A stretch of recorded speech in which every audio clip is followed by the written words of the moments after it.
Murdered, a podcast. I'm your host, AB. And this week on Mama Murdered, a podcast, we're diving straight into part 4 of the Cleveland 3 abductions and those 3 women's time in the house that Ariel Castro kept them in for more than a decade, holding them captive. So if you haven't already, then I would highly suggest going back and listening to the first 3 parts of this case, or else this episode may not make a whole lot of sense to you. Last week, we went over a little bit more of Michelle's time in Castro's house, and we talked about the abduction of Amanda Berry, and how the first portion of her time in captivity went also. And we ended last week with Michelle finding out that she was pregnant, and then Castro finding out that Michelle was pregnant. He tried starving her into a miscarriage, and when that didn't work, he took things to a completely monstrous level to make Michelle miscarry. And I know that I never really give trigger warnings because this is a true crime podcast. After all, this entire podcast is a trigger warning. But this case is an exceptionally brutal case, and if that's not something you can handle mentally or emotionally right now, then that's okay. I just hope that you come back and join me for the next case. I'm currently working on a new Patreon episode, and there's still some merch items available. You can find both of those links for the Patreon and the merch in the description box of this episode listed below. Now, with all of that being said, and without further ado, let's get it. So, jumping right back into where we left off last week, Castro had used a barbell to force Michelle into a miscarriage. He had taken her back to the bedroom that he kept her chained up in, where she suffered all night and delivered a tiny human fetus alone and in pain, chained to a radiator in a house that she did not want to be in.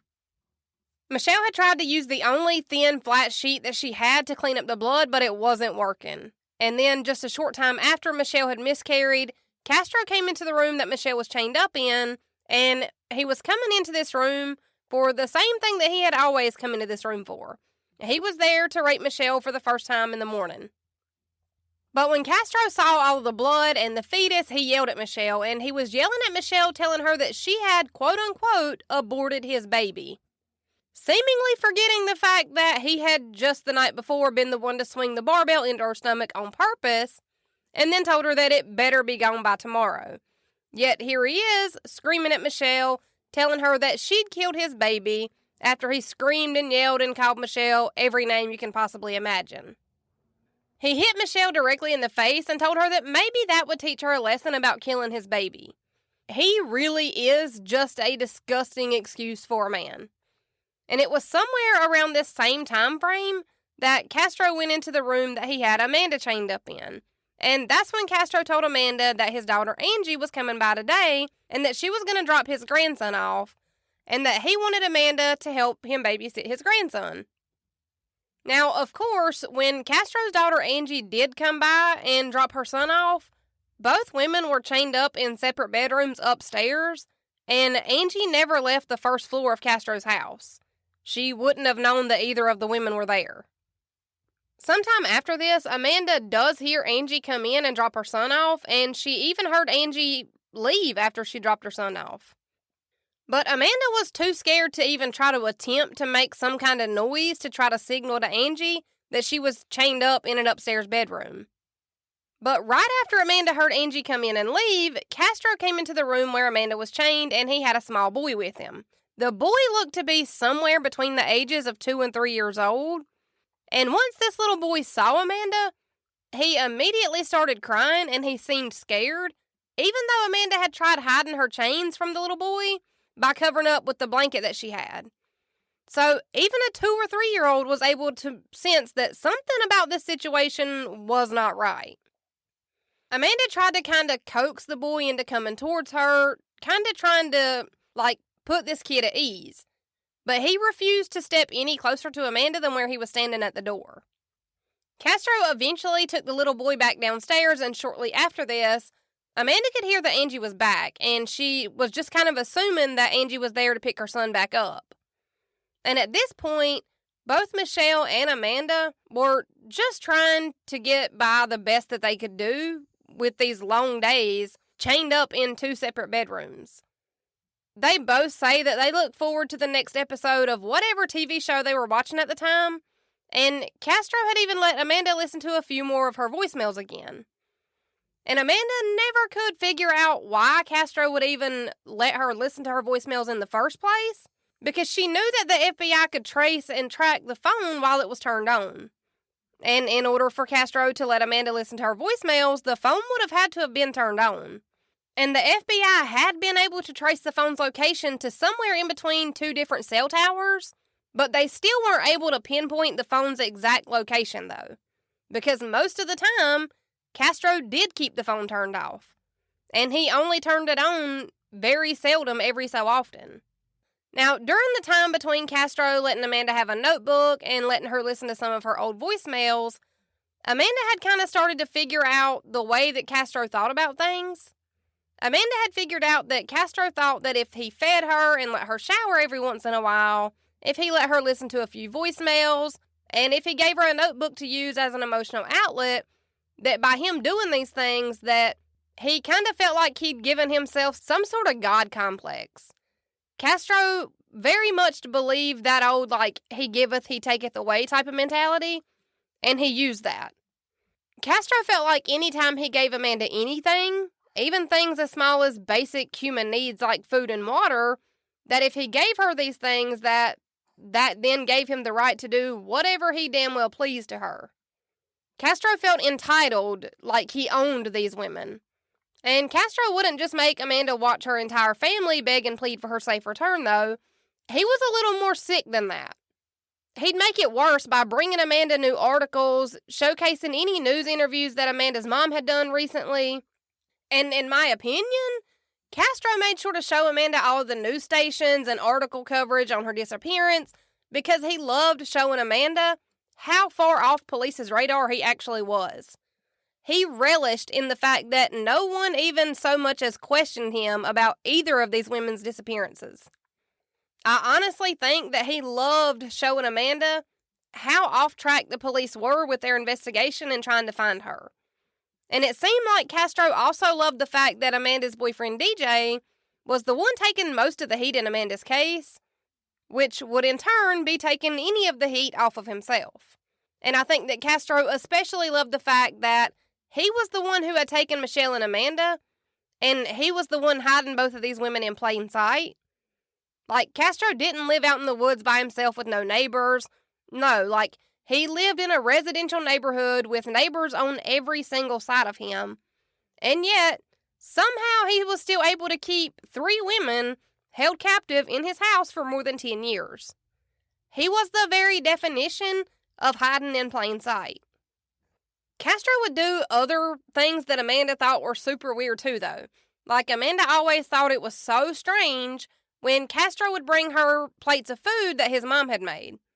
Because he would bring plates of food that his mom had cooked at least a couple of times a week. But he would always tell Amanda how awful his mom was to him as a kid and about how she would abuse him and how neglectful she was to him throughout his childhood. But he would never just call her mom either, though. He would always just refer to his mom as that bitch or that slut, and Amanda always wondered about why Castro would keep going to his mom's house for dinner if he hated her that badly. Amanda also often wondered what Castro's mom would think if she knew that these leftover plates that she was sending home with her son were being fed to a woman that he had chained up in a bedroom in his house. And after Amanda had been chained up in Castro's upstairs bedroom for about a month, she started to worry because her menstrual cycle was a few days late. Now, Amanda had absolutely no idea what Castro had done to Michelle when he found out that she was pregnant, and Amanda also had no idea the living hell that Castro had put Michelle through during Michelle's first pregnancy in this house. Luckily, this was just a pregnancy scare, and Amanda's menstrual cycle did come just a few days later than usual, probably from the stress if I were guessing, but I'm no OB. Fast forward in a little bit to the beginning of July, Amanda asked Castro if he was still planning to let her go in July like he had originally told her he would. And of course, Castro told Amanda no, but then he told her that he may let her go sometime next summer though.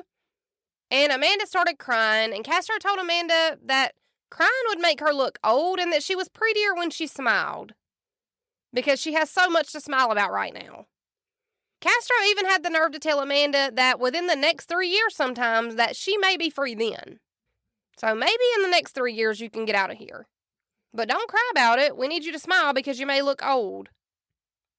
Castro would do other weird things for Amanda during her time in captivity too, though. Like, he would oftentimes bring her weed, cigarettes, and at one point, Castro even brought Amanda one of Eminem's newest CDs when it dropped. And Amanda was able to listen to this CD on a CD player that Castro had given her. And as you probably guessed by now, none of these things came free to Amanda. Castro would use these small things that he would get and give to Amanda as a sort of violate Amanda's body in any way that he sees fit kind of free card. And then jumping ahead a little bit further to January 26th of 2004, there was a knock on the door of Castro's house, and it was the Cleveland County Police. While these officers were knocking on the door of Castro's house that day, both Amanda and Michelle were chained up in upstairs bedrooms separately on the top floor of the house. Michelle had been chained up in Castro's house for 521 days, which is the equivalent of 1 year, 5 months, and 3 days. And Amanda had been chained up in Castro's house for 280 days, which is equivalent to 9 months and 5 days at this point. And there were finally, police officers knocking on the door of the house where they were both being held captive at, and there were 2 officers knocking on the door. The 2 officers were there to talk to Castro about the incident where he had basically kidnapped a whole-ass child and driven them to a fast food restaurant where he left the kid on the bus all alone. So that was the actual reasoning behind these officers knocking on the door of this unassuming house on Seymour Avenue. The mom of the 4-year-old that Castro had essentially kidnapped had decided to go through with making a report against Castro about this incident. And let me just kind of explain what actually happened on this day of the incident to try to kind of explain in better detail why the police are actually knocking on the door. So on that day that the incident happened, Castro did his normal bus route, but then after his normal shift, he had signed up for an extra shift to take 2 kids from the school that he drove to a program for ADHD students. Kinda in the same way that he would have driven for a field trip. He was responsible for getting the 2 students to the program and then be there to pick the 2 kids back up in 2 hours. But only one of these 2 students actually got off the bus and went into the program when Castro stopped. The second student was a 4-year-old. And when Castro stopped and let the 2 students off at the program, the 4-year-old didn't actually get off the bus and go inside. I'm not sure if maybe this 4-year-old fell asleep or if maybe Castro didn't check the bus to make sure that both students had gotten off or what. I'm not really sure how this happened. But after Castro stopped at this program and he assumed that both students had gotten off the bus, Castro left and he went to Wendy's to grab lunch. Now, when Castro came back out of Wendy's, he realized that there was still a kid on the bus. But when Castro realized that there was actually a kid still on the bus, he yelled at this kid, telling them to, quote-unquote, lay down, bitch. So, just so we're all on the same page about this little bus mishap, Castro left a 4-year-old kid on the bus in the freezing sleet and snow while he ate a Baconator or something, and then by the time Castro made it back to the school with this 4-year-old, school was over, and one of the school employees just kind of told Castro to just drive the kid home. And the way that this was treated as like a no big deal kind of thing is astonishing to me. So, back to the 2 police officers knocking on Castro's door about this specific incident. Castro just so happened to not be home at the time that the 2 officers came knocking on his front door. So, what did the police do after they didn't get an answer? They just left. They literally knocked and left. That's what they did. These 2 officers ended up turning the case over to detectives, and because of the changing of hands on the case of the abandoned 4-year-old, Castro wasn't even questioned about what happened to this 4-year-old for weeks after the incident had already taken place. But when Castro was finally questioned about the 4-year-old incident, he just told detectives that it was an honest mistake, and Castro told the detectives that he didn't even realize that the 4-year-old was still on the bus until after he'd already got done eating Wendy's and come back outside.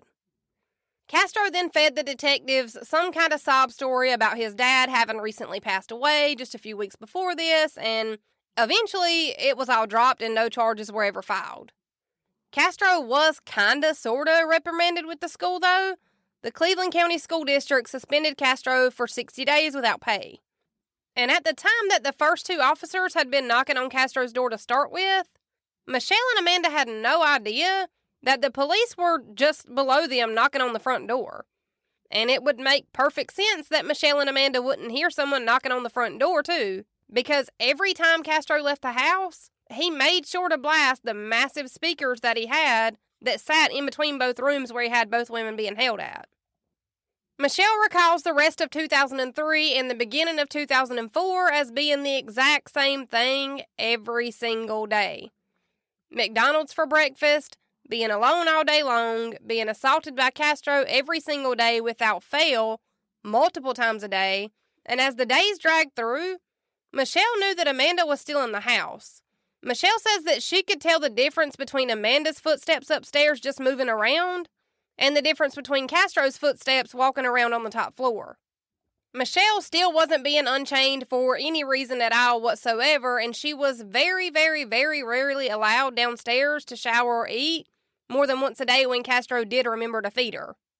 But Michelle did recall going downstairs with Castro once, and she remembered that there were mirrors hung in every position in that house.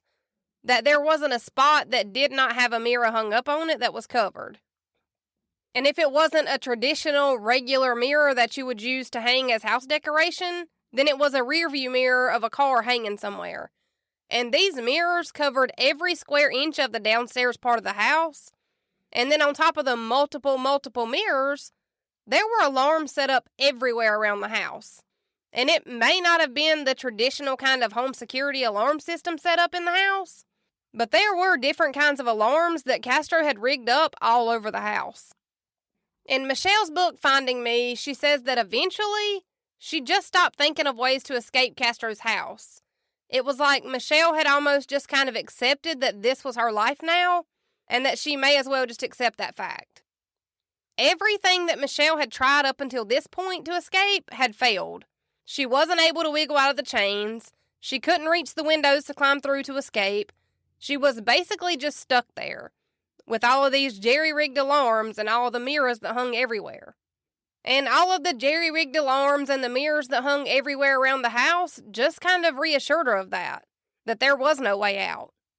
The two women were never allowed to walk around freely throughout the house at any point. Castro moved like their shadow when he did allow them to go downstairs every once in a while, once at a time for whatever reason. Wherever they moved, Castro was sure to be right behind them. But then it's also important to mention that Castro had literally beat it into Michelle and Amanda's head that if they ever even so much as tried to escape, that he would kill them before they ever made it to the outside of the house. And this was probably true with the amount of alarm systems and mirrors that Castro had throughout the downstairs part of the house. Amanda recalled a time that she was being assaulted by Castro in her book, and she basically just told him to either let her go home or to get it over with and kill her already. And Castro stopped whatever he was doing to Amanda, and he got up and walked out of the room. He walked back in a few seconds later with an old vacuum cleaner. Once Castro had the old vacuum cleaner inside of the room where he kept Amanda chained up at, he unraveled the cord and wrapped the cord around Amanda's neck. Castro pulled the cord tighter and tighter around her neck, and then right before everything went completely black, Castro let the cord go. Michelle and Amanda both knew that Castro was capable of anything, even the most unimaginable things. And this was something that Castro would do to all the women pretty often. He would bring the women to the brink of death just to be able to undo whatever he was doing to snap them back into his sick, twisted game of house that he liked to play with them. And this wasn't something that only happened to Amanda or something that only happened to Michelle. He loved making the women feel as if they were close enough to death to be able to feel it, only to bring them back to the reality of where they were and what was happening. So we're going to jump forward a little bit again. This time let's jump to April 2nd of 2004, when Michelle saw a breaking news report flash across her TV screen. And when Michelle saw the words that flashed across her small TV screen, she said it literally made her blood run cold. The breaking news report was reporting about a 14-year-old girl named Georgina DeJesus, who everyone just called Gina, that had been reported missing by her family. Michelle didn't know anything about Gina's disappearance or anything else other than what the news talked about. But she did know in her heart that Castro was also responsible for taking Gina. And Michelle's mind immediately flashed back to when Castro had just taken Michelle, when he told her that he would let her go when he had 2 other girls to replace her. On the morning of April 2nd, 2004, Gina DeJesus was getting dressed for school. Gina's mom, Nancy, and her 2 younger nieces were already downstairs when Gina got to the first floor of the house to heat up a Pop-Tart for breakfast. There were 7 other people who also lived in the same house as Gina and her parents, and it was all different family members, but the house was always still pretty crowded. Gina's dad rushed her out of the house that morning so that she could make it to school on time. And Gina was always a pretty shy, quiet, reserved, and soft-spoken type of kid, and her parents always worked hard to provide for their family. Gina's family didn't have much money, but they had plenty of love and support, and Gina liked it that way. Well, she says in her book that she mostly liked it. She wasn't really keen on all the hugs, Gina really didn't care much for being touched by people, and she had an appreciation for her small, personal bubble space. She liked her personal space, and she wasn't comfortable with making direct eye contact with people, even though her mom was always on her case about holding eye contact with people. Despite all of that, Gina loved her big, busy family. She didn't care so much for all the noise that came along with living in this house with so many different family members, but it kind of came with the territory. Gina was one of those kind of teenagers who was completely okay with sitting alone by herself, enjoying the quiet. In the book that Amanda and Gina co-wrote together, Gina tells about her family's car and how it was kind of an old beater, how her dad would drive her to school in it, and Gina recalled that her dad had bought this car for a really good price from her friend Arlene's dad, Ariel Castro. Isn't it insane to think that Castro would use whichever of his kids he needed to in order to get these women in his vehicle? But back to the timeline. Gina's dad had purchased this car from Ariel Castro for $500. Gina yelled out to her mom, telling her mom that she was heading out for school, and she told her mom that she loved her. Gina's mom told her that she loved her too, and she said that she would see her after school. But Gina wouldn't make it home from school that day. Gina was a 14-year-old 7th grader at Wilbur Wright Middle School. She loved Usher and Christina Aguilera and Kanye West and Alicia Keys. And Gina's sister said that you could not tell Gina that she was not J-Lo once Gina learned some of J-Lo's dances. Gina's family didn't have much money, but they had enough, and they always figured out a way to get by and to make it work. And just a small odd fact that I found while I was researching this case, Gina's mom used to work the breakfast shift at a pool hall called Le Q's when she was younger.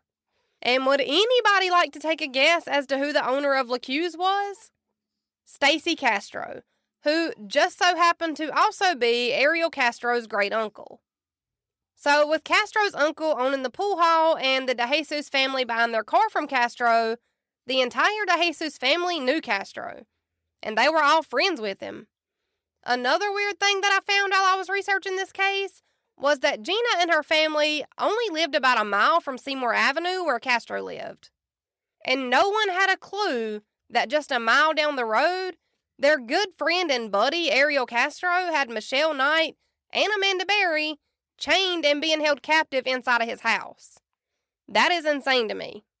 Now, at school, Gina was in special education classes, and she had been diagnosed earlier in life as a slow learner compared to the rate that most other students learn at. But Wilbur Wright Middle School was a school that offered a lot more programs and classes that were set up specifically to help slow learners like Gina. And Gina was doing really well during her 7th grade year. She was doing so good, in fact, that her teacher had just recently told Gina that she was caught up enough to be able to switch back to regular classes. But the school wasn't planning on switching Gina mid-school year, though. So Gina's teacher had told her that if she was able to keep her grades up like she had been, then they would be switching her at the beginning of the next school year or possibly the year after that at the latest, which was really exciting news. Now, Gina's dad drove her to school every morning, and Gina was always one of the first kids to get to school in the mornings because Gina's dad had to be at work at the same time that Gina had to be at school. So he would drop Gina off a little bit earlier than what she needed to be there so that he could make it to work on time. And even though her dad always was able to drive her to school, he was never able to pick her up from school when school let out for the day. Gina either had to ride the city bus home from school or she had to walk home from school in the afternoons. And Gina's mom, Nancy, hated both of these options, but there really wasn't another good option that they had at the time. So Gina's mom ingrained the rules of the road into Gina's brain. Gina knew to always walk well-traveled roads and to always stay with a group of people, and she knew that if there wasn't a group of people to walk with, then she would at least have to use the buddy system instead.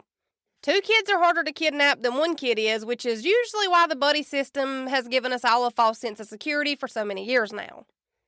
The walk from school to Gina's house was approximately 2 miles, and on this day, on April 2nd, 2004, Gina didn't really care much for this lunch that the school had served in the cafeteria, so she had just grabbed a bag of chips instead.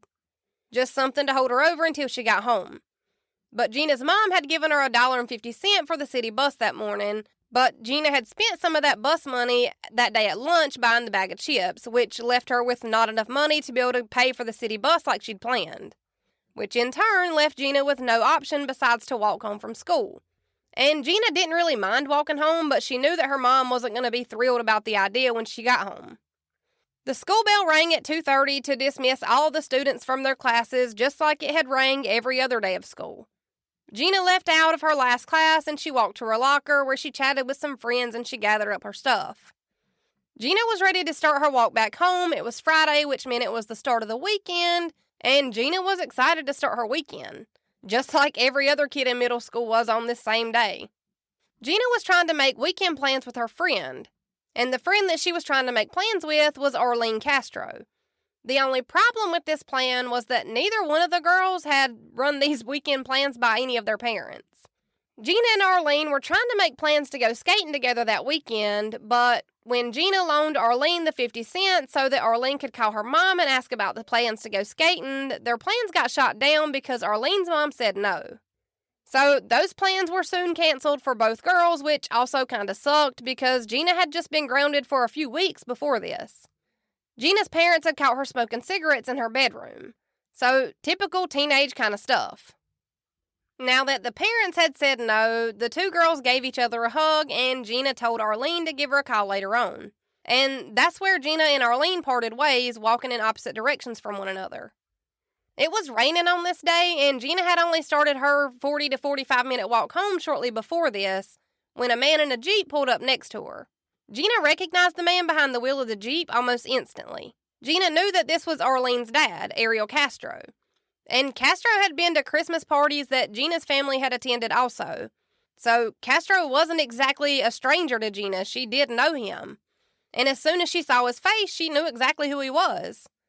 She may not have known what he was, but she definitely knew who he was. Castro pulled up beside Gina and asked if she knew where Arlene was, and Gina pointed Castro in the opposite direction of the way she was walking, and she tells Castro that they were just together and that Arlene couldn't have really made it very far. So Castro asks Gina if she can help him track Arlene down, and Gina tells him sure because she knows him. It's her best friend Arlene's dad. So Gina hops in his car. Once Gina gets in the car with Castro, she tells him that he'll need to turn around because Arlene was headed in the other direction. But instead of turning around, Castro kept driving straight. And Castro tells Gina that he has to swing by his house and grab some money first. And Gina says okay, and she doesn't even really think much about this.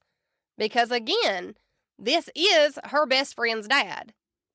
And another reason that I think Gina was more comfortable with Castro is because she knew that he was friends with her parents also. So Gina just listened to Castro talk as he drove both of them closer to his house. And once Castro pulled the Jeep onto Seymour Avenue, Gina realizes that this is the same neighborhood that her aunt lives in. So she's at least familiar with the area, which again puts her a little more at ease. When Castro pulls into the driveway of his house, he asks Gina if she can help him move a speaker from out of the house and if she could help him get the speaker into his car. And again, Gina tells him sure, she can help. So the 2 of them walk inside of Castro's house, and Gina immediately notices how dirty the house is. She sees mounds of dirty dishes laying around everywhere, cobwebs covering every corner, and trash piled up high in every room. But she doesn't want to be rude, so she doesn't mention any of the filth that's laying around. Castro tells Gina to take her coat off and to get cozy for a few minutes, so she does. She finds a place for her coat as Castro walks Gina into the kitchen. And she sees Castro walk into a small bathroom right off of the kitchen room. And when Gina glances towards the bathroom, she can see Castro trimming his eyebrows and even kind of primping himself, like what a woman would do when she's getting ready for a date. Gina tells Castro that she needs to get back home soon or her mom will start to worry and she'll freak out. She explains that her mom already hates the idea of her walking home from school to begin with, and as Gina's explaining that her mom would worry, Castro kind of is walking closer to Gina. Once he gets in front of her, he's entirely too close to her and is very much in her personal bubble of space. You know, the same personal bubble of space that Gina really loves and appreciates. Once Gina notices how close Castro is, this is when Castro starts trying to fondle Gina's breast, and Gina immediately freaks out and she starts to panic. Castro knew that Gina was only 14, and Gina knew that Castro knew that. And he would know that because she was the same age as his daughter, who was also one of her closest friends. So she's at the point now where she's just trying to figure out what in the hell is going on. Castro tells Gina that he's going to go ahead and just take her home now, but then he explains some kind of superstitious type of reason that they wouldn't be able to go out of the same door that they had just come in from. So he tells Gina that they'll have to take another exit to leave out of there to get back to the driveway so that he can take her home. And he shows Gina down a flight of steps. And it was only the first or second step that Gina went down when she realized that this probably wasn't an actual way out of this house. And the next thing that Gina remembered is that she was laying on a concrete floor with Castro's sweaty body laying on top of hers. Gina is yelling and screaming and telling him to stop, but he acts as if he doesn't hear a word that she says. Castro takes a pillow from nearby and he shoves it over Gina's face, telling her to shut up and to stop yelling. But Gina is still squirming and fighting back and screaming, and all of these things had Castro so mad that he picked up a metal pole that was laying in the basement, and he told Gina to shut up before she makes him use it on her. And God only knows what he actually meant by that. But during this entire struggle, Castro just keeps asking Gina if she's done fighting back now, and asking if she's done screaming yet. And it's at about this same time that Gina's mom, Nancy, had already gone into full-blown panic mode, because Nancy knew that Gina would have been home by 4 at the absolute latest, regardless of whether she rode the city bus or whether she walked home. She would have still been home by 4 at the very latest.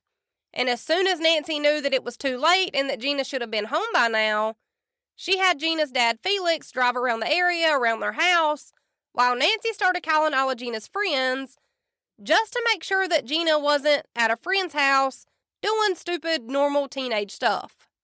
But none of Gina's friends had seen or heard from her since school had dismissed for the day. And when Nancy tried to call the police to get an Amber Alert out for Gina, the police told Nancy that Gina was at an age where she was probably just off with her boyfriend somewhere.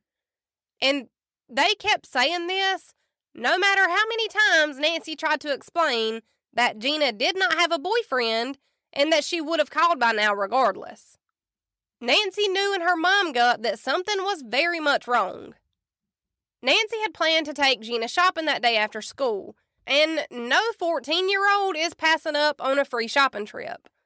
But unfortunately, Nancy and Felix were told that in order to file an Amber Alert, that typically you almost have to kind of know that it's a kidnapping, and you would also have to have a description of the car and or the kidnapper.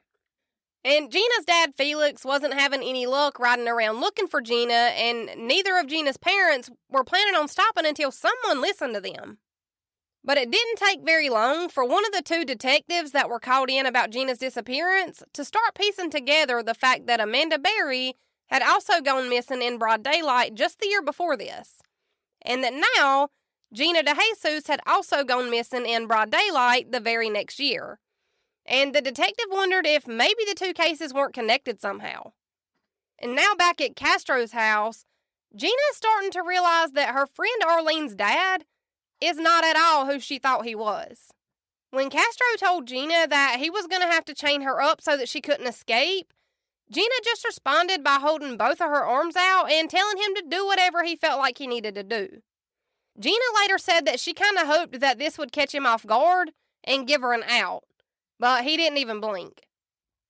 Castro gets off of Gina and he gets up and he gets the chains, but as soon as Castro got up, Gina started knocking over boxes that were sitting on shelves. She was yelling, she was kicking, she was screaming, and she was fighting with everything she had. And it seemed like Castro hadn't been expecting such a big fight from such a small girl. But of course, as you've all probably guessed, all the kicking and fighting and screaming really didn't do anything but piss Castro off more. Now, when Castro started wrapping the chains around Gina's body, waist, and neck, she said something that Michelle and Amanda hadn't said. Gina said that the chains that Castro was wrapping around her entire body looked as if they were brand new and had never been used for anything before. But both Michelle and Amanda said that the chains that Castro used on them were old and rusty and that they had definitely been used over and over and over again for something. Castro shoved Gina's body down so that she would be sitting next to the big pole in the basement, and he chained her body in place against the pole. Castro then tells Gina that he's going to use plastic rope to tie her hands together with, and he tells Gina that this plastic rope will cut her arms and wrists if she tries to wiggle free from it. And my thinking with this is that between Michelle and Amanda both being able to free themselves from the rope, that would probably explain why he chose a different kind of rope this time around. Castro shoved a gray washcloth into Gina's mouth so hard that Gina's bottom teeth busted through her lip. Her lip was bleeding before Castro used a roll of duct tape to tape the cloth in place in Gina's mouth. After this, Castro asked Gina how he was supposed to be able to take her home if she wasn't going to stop crying. Essentially saying that her eyes would stay bloodshot and that her cheeks would be red and that he wasn't going to be able to take her home with her looking like that. Because that would be absurd. And then, of course, Castro masturbated in front of Gina while he just stared at her up and down. The same way that he had done both Michelle and Amanda on their first day in captivity. The thought of being raped by Castro goes through Gina's head, but she knew his name, and she would be able to tell her parents exactly who had done this to her, and exactly who and where he had taken her from, if Castro ever let her go. And thankfully, right after this thought ran through Gina's head, Castro pulled his pants back up and he walked back up the basement steps onto the main level of the house. Castro was only gone for a few minutes, though, before he came back down the basement steps again, this time carrying a radio. He found somewhere to sit the radio and he turned it up to its highest possible volume setting. So now Gina's sitting chained in a basement that's freezing cold, and her coat was still upstairs from earlier when Castro told her to take it off and to get comfy for a few minutes while he went to the bathroom. The last thing that Gina remembered as she sat shivering on the floor of the basement was praying to God. And she prayed as her body gave in and she finally fell asleep. And Gina fell asleep praying to God to just let Castro kill her. But when Gina woke up, she could see that it was daylight outside again, and she figured that it had to be the next day already when Castro came down the basement steps holding a small TV. But he would always leave the radio blaring at full volume, so even when Gina was trying to watch the TV, she couldn't hear anything coming from the TV over the noise of the radio. The next time Castro came back down the steps, he jerked the duct tape off of her mouth, and Gina knew that screaming wasn't going to do any good. She had screamed bloody murder the night before, and it seemed as if no one heard a single thing. Castro unraveled the chains from around Gina's neck, and he started grabbing and rubbing her breast again, and again, Gina starts to panic. Thankfully, again, Castro just locked the chains back, turned the basement lights out, and walked back up the basement steps. As Castro walked up the steps this time, though, Gina started to try to remember how many times she had seen Castro in the last year or so, because she would always see him on her way home from school, and she had seen him driving through her neighborhood all the time. But Gina had always just kind of assumed that her neighborhood was a part of his bus route. But now she was kind of wondering if maybe he had just been following her this entire time. Shortly after, Gina was racking her brain to try to figure out how many times she could remember seeing Castro in the last year. Castro walked back down the basement steps carrying a plate of food.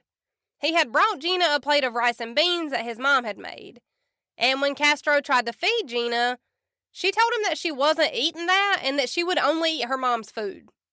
And Castro just replies to this by telling Gina that it wouldn't bother him if she starved to death since she was refusing to eat. Castro turned the lights off and walked back up the basement stairs. And it was a few hours later that Castro came back down into the basement where Gina was chained up at, except this time he was carrying a small hamburger and a small fry from McDonald's.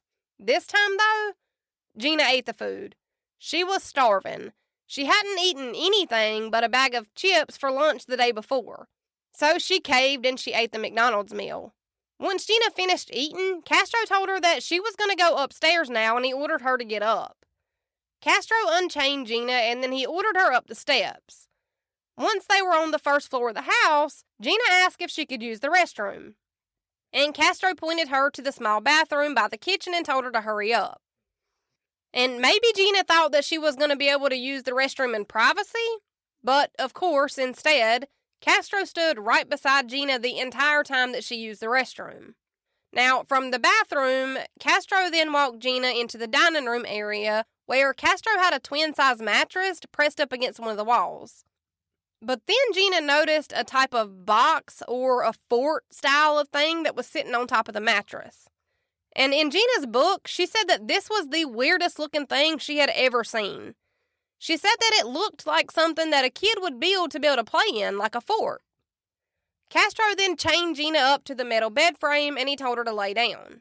Gina recalled that once she laid down on the mattress that Castro climbed in the bed with her and just went to sleep as if this were the most normal thing.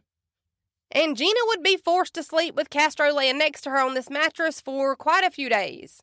And then one day, Castro walked into the room that he had Michelle chained up at, and he told Michelle that she was going to have to help him get the room ready for another girl. And without knowing for sure who this other girl was, Michelle already pieced it together just with what the news station was reporting that it was likely Gina. Michelle knew that Castro had picked all three of the women up at the same intersection. Meanwhile, back at the DeJesus house, Gina's parents were putting search parties together, holding candlelit vigils for her, and Castro actually joined the search parties that were out looking for Gina. He offered to help search or pass out missing persons flyers, and he even attended the candlelit vigils that were held for Gina. And at one point, Castro had even taken some of the missing persons flyers from Gina's parents, Nancy and Felix, and he told them that he would take them and distribute them through the neighborhood, but instead, he took them back to his house, where he had Gina chained up, and he did this just to show Gina that he thought it was so funny that her parents thought he was there just to help find her, and that they had no idea that he was the one that had her chained up inside of his disgusting house. Castro definitely got some kind of twisted pleasure out of knowing that he had Gina, and that he was the only one that knew exactly where she was. And Gina kept that missing persons flyer that Castro brought back to her. She kept it and she decorated it so that she could give it to her parents if she were ever able to be with her family again. Castro was still feeding the women junk for dinner on the days that he did feed them, and Gina had convinced Castro to give her a pair of scissors. She used these scissors to cut her cute, long, dark hair into a short style of cut, like super short. And Gina says that she cut her hair in hopes that it would keep Castro from running his fingers through her hair. Castro had forced Michelle into helping him run more chains and locks through the wall studs, which in a weird way actually was a sigh of relief for Michelle, because she hadn't heard anything else from Gina, but she knew that Gina was only 14 years old, which kind of had Michelle wondering before he came in if Gina had even survived the basement. After Michelle was forced to help Castro run more chains and locks through the wall studs, she hoped that Castro would bring Gina into the room that she was chained up in that day. But he didn't, and it would actually be a few more weeks before Castro would chain Michelle and Gina together. And for the time being, Gina was still downstairs with Castro, And every single time that Castro left the house for any reason, he would take Gina back downstairs into the basement and chain her up again. And Gina soon figured out that Castro only did this when he was leaving the house. So every time that he would take Gina back down into the basement, she would try to jimmy the chains and the locks, and she would try to free herself. And once Castro came back from wherever he had gone, he would unchain Gina from the basement and walk her back upstairs and then force her to play house with him. Gina never got the locks or the chains to budge, and somehow Castro was always still able to tell when Gina had been trying to jimmy the locks to free herself. And every time he noticed that she'd messed with the chains or the locks, he would use his same old, "I need to be able to trust you" line on her. And as much as Gina hated being upstairs on the main level of the house with Castro, she hated being alone and in the basement by herself even more. So Gina finally worked up the nerve to ask Castro one day if there was somewhere else upstairs that she could stay while he was at work. And to her shock, Castro actually said yeah, that he did have somewhere else that he could put her while he was at work. Castro told Gina that she would have to give him time to figure out how and where she would be chained up at, and that he would have to fix the chains and the lock situation first, but that he would start working on it. Which, this shocked the shit out of me, because I would think that as evil as he is, that he wouldn't do anything that any of these women ask of him. But then again, he was pretty notorious for these weird small gestures that no one can really quite explain, just because none of them make sense in this kind of situation. And it was only 2 days later, after Gina asked Castro if there was another room that she could stay in, that he told Gina that, quote-unquote, her room was ready. And how weird is it, the way that he referred to these rooms as their rooms? It's like he says it in this weird way, like he's a proud dad who just decked their kid's room out in all their favorite things.